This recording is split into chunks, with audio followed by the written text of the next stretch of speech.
Rockstar, welcome to another trading tip. This one is on time. Yes, time. The one thing that being an owner of a contracting business that we tend to not have enough of. In one of my previous trading tips, I talked about wearing too many hats. It's a struggle sometimes being an owner of a contracting business because there's so many things for us to do. We've got a big heart, want to help everybody. We've got a ton of knowledge. We have a natural ability to be troubleshooters, really good at putting out fires. But with that being said, that there comes a lot of challenge with our time.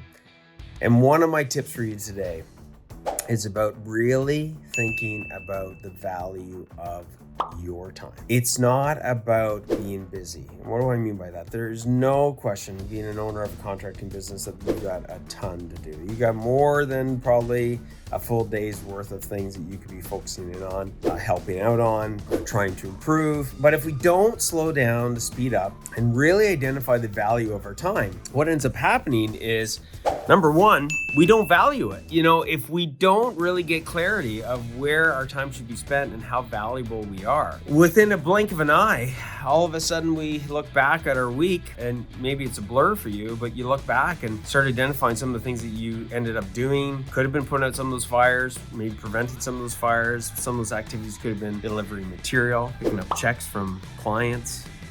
Could be cleaning the shop. It could be doing a lot of different things, but just the ones that I mentioned there, if you're even close to touching any of those, you've got to start taking a step back and understanding the value of your time, because your time is worth more than that. You are the CEO. We, look at people that decide to, get help from us as champion CEOs, because that's what our mission is to turn people that are owning contracting business from being the contractor, the mindset of a contractor, to actually getting the mindset of being a champion CEO. One of the biggest principles that we teach our clients, our family members right out of the gate, is the value of their time. And there's lots of ways for you to approach it. I'll give you a couple of tips before I finish off. But first of all is recognizing, where is your time going?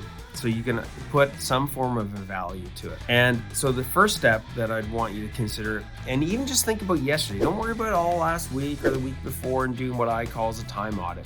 Just look back at yesterday. If you look back at yesterday, what were some of the things that you did? Just, write them down on a piece of paper, or even if you're driving in a truck listening to this, think about them. Were they all at the level of the value that you can bring to the company? Now, every contractor is somewhat at a different place, but the principles are the same. And I'm saying that because if you don't really slow down to speed up to recognize where you should be putting more of your time, higher value things, and where you should be putting less of your time, lower value things, you're just going to stay in this vicious cycle. It's going to be like Groundhog Day all over, okay? Over and over and over again.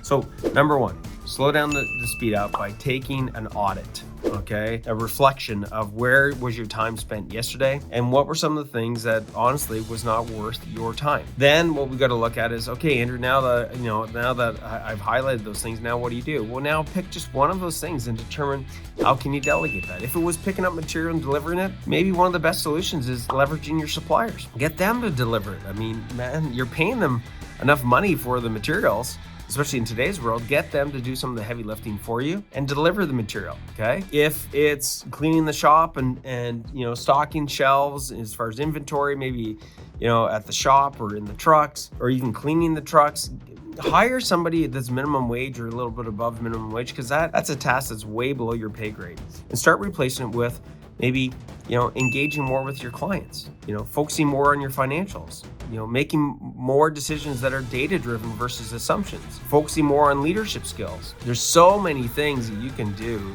that will amplify the value of the tasks that you do and the value you get out of your days, your weeks, your months, your years. And so that's number two, right? And then next is start defaulting some of these things. So let's look at the remainder of today. Are there some things that you should be delegating to somebody else? Are there some things that you should be saying no to that you said yes to?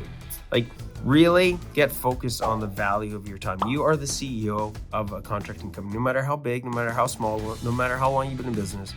No matter how many clients you have, how many team members you have. And one of the key principles is that the only way you're gonna get more value out of your time, what you do, out of, how your business makes progress, is where you put your time. So that's a few tips for you today. Work on the highest value tasks to get the most out of your time Get the most out of your team, get the most out of your company, get the most out of your life. Even look at your weekend coming up, or even in the evenings with the family. Like, are you spending valuable time with the family? So that's another trading tip. I'll see you guys on the flip, but you're worth it. Your team's worth it. Your family's worth it. Just make sure you're doing things that are worth it. Hey Rockstar, if this video resonated with you at all and you want a proven plan and pathway to take your contracting business to the next level with me and my team of experts, click the link below and apply for a free 15-minute pathway to profits call.